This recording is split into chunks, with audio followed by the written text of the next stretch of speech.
गोदी मीडिया ने हमें बहुत बड़ा नुकसान दे दिया। इसने हमारे अंदर एक खाई पैदा कर दी। दोस्तों, मैं आपसे कहना चाहता हूँ, एक आपके चैनल के माध्यम से आंखें खोल लीजिए आप। मीडिया में आपको भी कहना चाहता हूँ, मत बांटो हमें, मत जहर बो। ये जहर इतना खतरनाक हो जाएगा, आने वाले समय में तुम्हारे पांव गल जाएंगे, तुम चल नहीं पाओगे। हर तरफ जो नफरत की जो दीवार तुम पैदा कर रहे हो, ये तुम्हारे ऊपर ही गिरेगी। मत करो ये गोदी मीडिया से। मैं रिक्वेस्ट कर रहा हूँ गोदी मीडिया से कि आप इस समाज को बख्श दो। मैं आपके आगे हाथ जोड़ के कह रहा हूँ, मत ये नफरत की आप जो रिपोर्टिंग करते हो मत करो।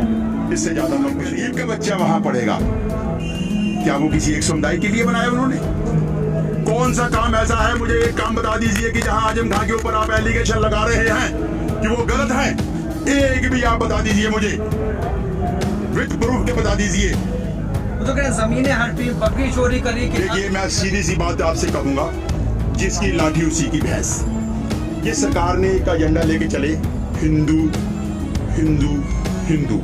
अरे हिंदू हैं हम, हमें हिंदू होने पे गर्व है। हमसे बड़ा हिंदू कौन है? कैसी बात करते हैं आप? हिंदू हैं हम समाज है।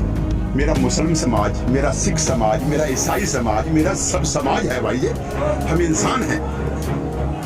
अगर मैं अपने धर्म की इज्जत नहीं करूंगा तो मैं दूसरे धर्म की कैसे इज्जत करूंगा?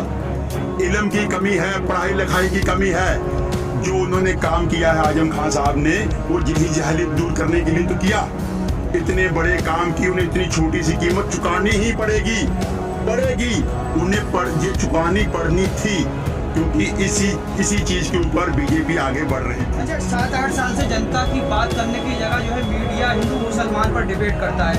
वहाँ जो अलग अलग टॉपिक होते हैं, कभी पाकिस्तान होता है, कभी मस्जिद होती है, कभी मंदिर। देखिए, मैं पाकिस्तान पे नहीं जाना चाहूंगा, क्योंकि पाकिस्तान एक खुशहाल कंट्री है। हम वीडियो पे भी देखते हैं, यूट्यूब पे भी देखते हैं, वहाँ के लोग बड़े मजे में रहते हैं और वो एक अच्छा देश है अपने आप में।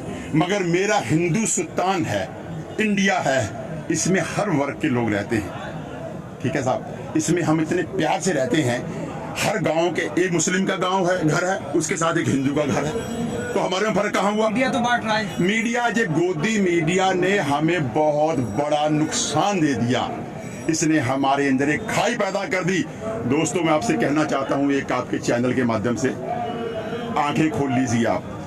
मीडिया में आपको भी कहना चाहता हूँ, मत बांटो हमें, मत जहर बो। ये जहर इतना खतरनाक हो जाएगा, आने वाले समय में तुम्हारे पांव गल जाएंगे, तुम चल नहीं पाओगे। हर तरफ ये नफरत की जो दीवार तुम पैदा कर रहे हो, ये तुम्हारे ऊपर ही गिरेगी।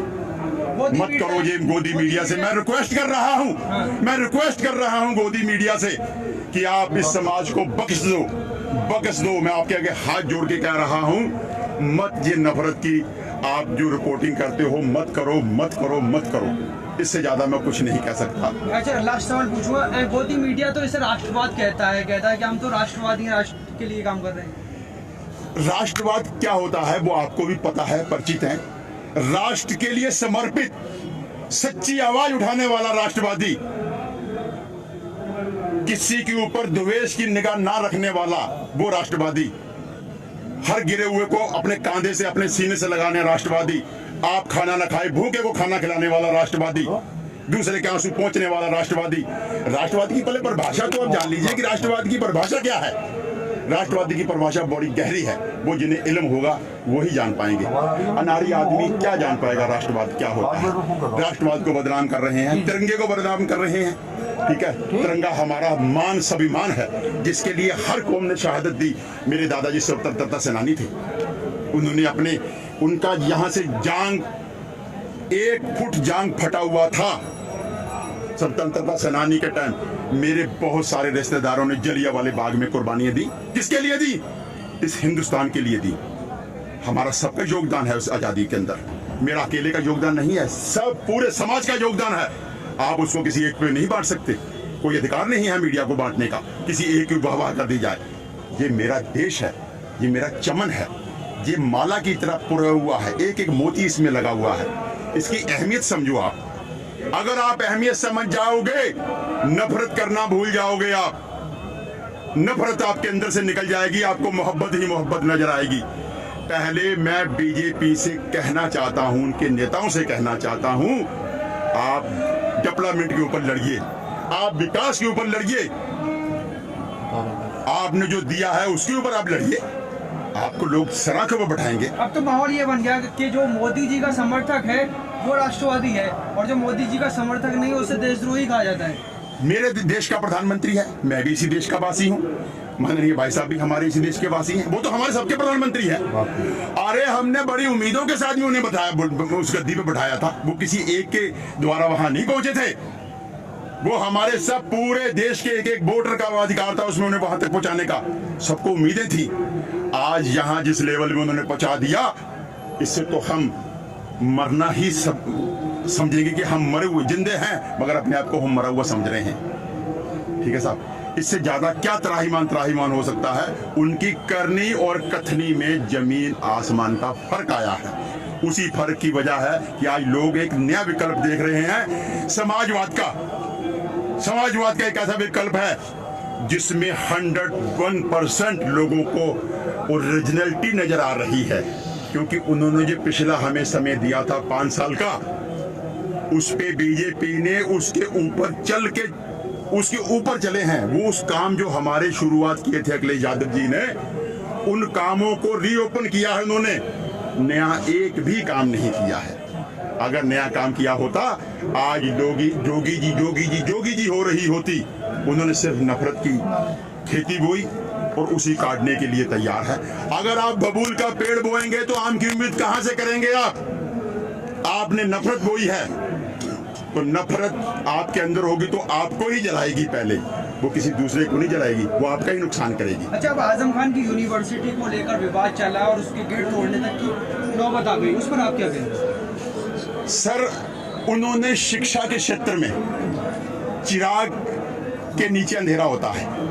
मैं माननीय आजम खान साहब का बहुत बड़ा फैन हूं, उनकी नीतियों का मैं फैन हूं। मेरे से बहुत सारे लोगों की डिबेट होती है।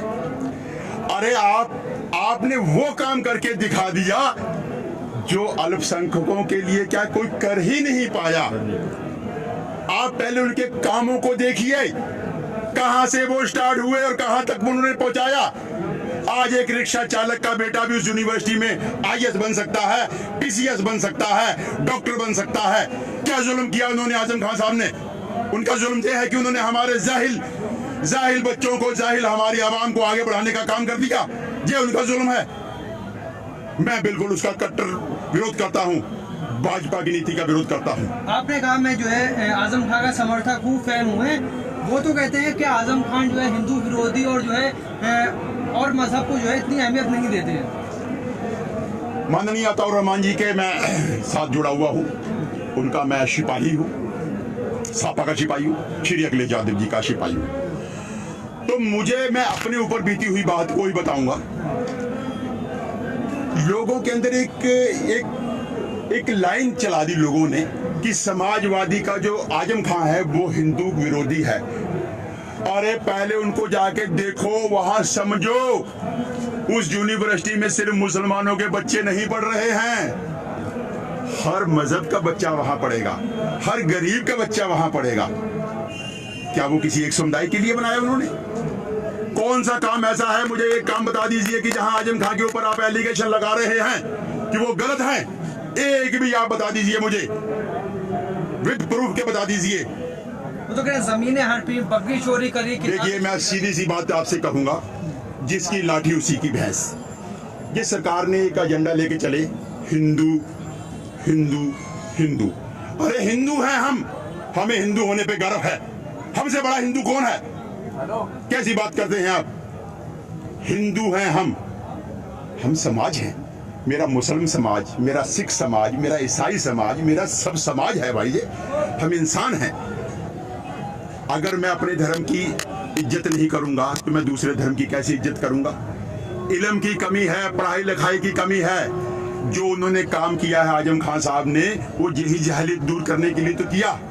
इतने बड़े काम की उन्हें इतनी छोटी सी कीमत चुकानी ही पड़ेगी। उन्हें ये चुकानी पड़नी थी, क्योंकि इसी चीज के ऊपर बीजेपी आगे बढ़ रही थी। बीजेपी के पास में विकास का कोई एजेंडा था ही नहीं। क्या करती वो, उसकी मजबूरी थी बीजेपी की भी। उन्होंने हिंदू मुस्लिम और आजम खां फैक्टर कर दिया। अरे पहले समझो, उन्होंने रामपुर डिस्ट्रिक्ट को क्या पूरे उत्तर प्रदेश में जो डेवलपमेंट आजम खान साहब ने किया है वो भी किसी ने किया नहीं। ठीक है, जो हमारी विधानसभा बहेड़ी में अताउर रहमान जी ने जो काम किया वो आज कोई वहां पहुंच ही नहीं पाएगा। जो हमारे सीएम साहब अखिलेश यादव जी ने जो हमारी योजनाएं कर दी, जो हमारी लागू कर दी, जो काम कर दिए, ठीक है, आज रोड देख लीजिए जिसपे फाइटर विमान उतार दिए, ठीक है साहब, वो कोई आज मुख्यमंत्री कर पाया? गंगा की सफाई एक जुमला बन के रह गई। क्या इनके गिनाए जाए, इनके जुमले जुमले जुमले, जो एक छोटे छोटे बच्चों को भी पता लग गया है कि सिर्फ जुमलों की सरकार है। जुमले जुमले जुमले, जितने मर्जी करते रहिए जुमले। मैं आपसे, आपके चैनल से बहुत बहुत शुक्रिया, आपने थोड़ी सी बात करने का हमें मौका दिया। मैं अपने साथियों से कहना चाहता हूं, अपनी अंतरात्मा से पूछिए। मैं किसी के ऊपर फोर्स नहीं कर रहा हूं, मैं किसी को जबरदस्ती नहीं कर रहा हूं। मैं कहना चाहता हूं कि आप अपनी अंतरात्मा से पहले आप पूछिए कि हम किस दिशा में, जिस दिशा में हम खड़े हैं, कहीं सुरक्षित हैं? कुछ हमें हमारे फ्यूचर को कुछ मिल सकता है? अगर आपको अंदर से आवाज आए कि हम बीजेपी से संतुष्ट हैं और बीजेपी हमारा भला कर सकती है, तो हमें भी बीजेपी में ले चलिए। पहले आपको अंतरात्मा से पूछना पड़ेगा, वो कब वो आपके अंदर से आवाज आएगी। अगर आपके अंदर से आवाज आ जाए तो हम भी आपके साथ हैं। हम दुश्मन नहीं हैं। ये लाल पगड़ी को आप दुश्मन की तरह देखते हैं कि लाल टोपी, ये लाल टोपी वो है, ये संकेत है। ये संकेत क्या है? विकास का, भाईचारे का, डेवलपमेंट का, इस चीज का संकेत है। अब ये संकेत जो है ये फैल चुका है, ये धीरे धीरे करके सब में फैल गया है। भाई भूखे को क्या चाहिए? रोटी चाहिए, जहां से उसे मिलेगी वहां से बुझाएगा। अंधे को क्या चाहिए? 2 आंखें चाहिए।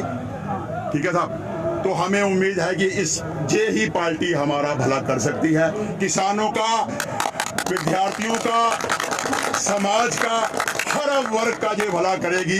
और माननीय अखिलेश यादव जी के नेतृत्व में हम मजबूती से आगे बढ़ रहे हैं और बढ़ते रहेंगे। Samajwadi party, Samajwadi party, Akhilesh Yadav, Akhilesh Yadav, Samajwadi party, और रहमान, और रहमान, और रहमान, संगत करो। के बारे में कुछ हाँ बोलिए, युवाओं के बारे में। सर मैं ये मोदी, माननीय मोदी जी से और योगी जी से ये कहना चाहूँगा, जो कुछ पहली बात तो कोई जॉब निकाली नहीं है, और निकाली है तो उनके पेपर नहीं कराते हैं। पेपर कराते हैं तो पहुँचा देते हैं कोर्ट में। इसी चीज़ के बारे में मोदी जी से मैं कहना चाहूँगा और योगी जी से कहना चाहूँगा, जो ग्रुप डी का एग्जाम है उसके लिए 4 साल होने जा रही हैं। योगी जी की सरकार जाने वाली है। और जी कैसे जाने वाली है? योगी जी की सरकार जाने वाली है। युवा इनसे बहुत ज़्यादा परेशान है, किसान परेशान है, सारा उत्तर प्रदेश और भारत पूरा परेशान। इसलिए योगी जी की और आने वाले टाइम में मोदी जी की भी जाने वाली है।